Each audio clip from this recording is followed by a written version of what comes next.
to access, which gives a bit of an overview of what an e-learning course looks like. And on Wednesday, I'll be talking a bit more about that course specifically, and Lucy's going to help out because she was really involved as an e-facilitator in that training. But I guess just to start off, something that Farm Radio International has done for 30 years is we provide scripts for radio broadcasters on different topics to do with agriculture and rural development. And we're not the ones writing the scripts, it's radio broadcasters in our network that write them, and they might interview a farmer in their audience or an organization doing a particularly innovative work on, it could be on community health, and then we'll help them to write it in a way that's engaging. Or it might be a radio station who's produced a program, and they'll capture that program in a written format in a script. And that way it can be shared by post. It can be shared, we send it out in English and French, and then a station will get it, and they'll look through and see, oh, this one on how farmers can store rice in a cost-effective way, that's interesting to my audience, and they'll adapt it and to local context, translate into local language, and air it. So one of the things we were really interested in doing was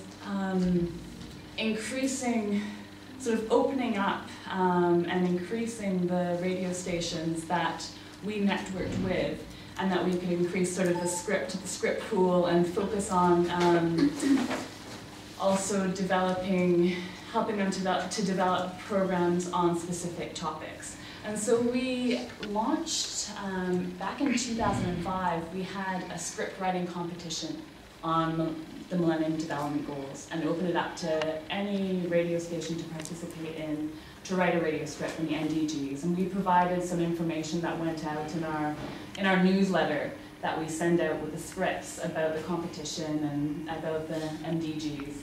And we got, I don't know, maybe 30 scripts from different parts of Africa, and variety of qualities. And quickly we realized that we really needed to have a training component that was more than just some written materials. But that, at that time, was all that we were able to do.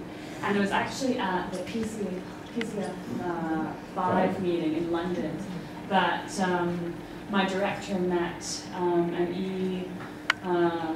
e-learning course developer and after talking a lot, she suggested, e-learning and online learning could be something that you should consider.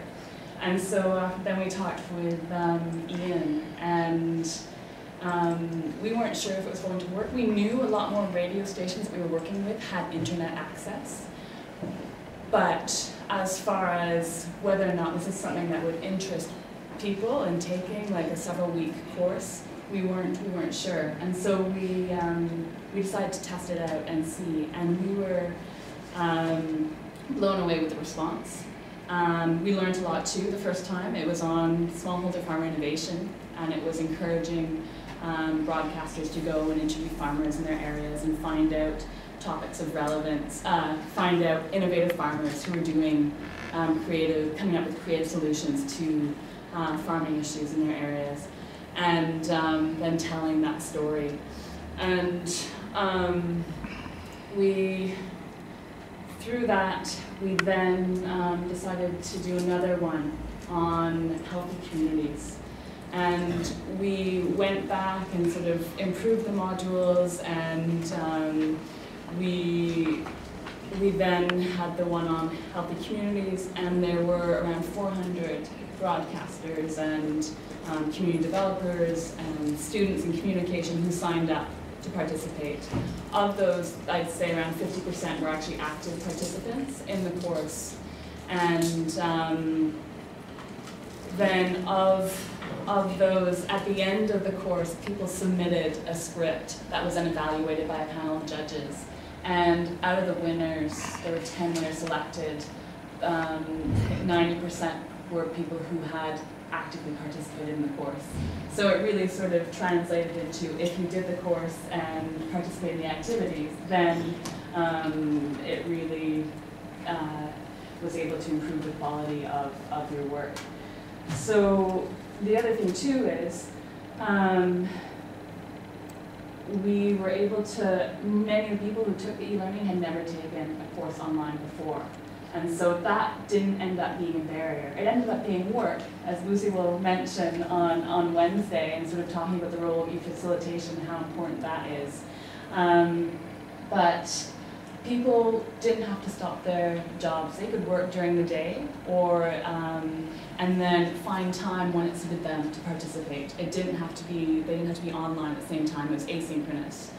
And also, people were able to connect with peers from all across Africa, which was something that people didn't want the course to end for that reason. They wanted it to keep going, and in fact, there was a group of 50 Anglophone participants who they created a Facebook page afterwards, and they're still communicating today.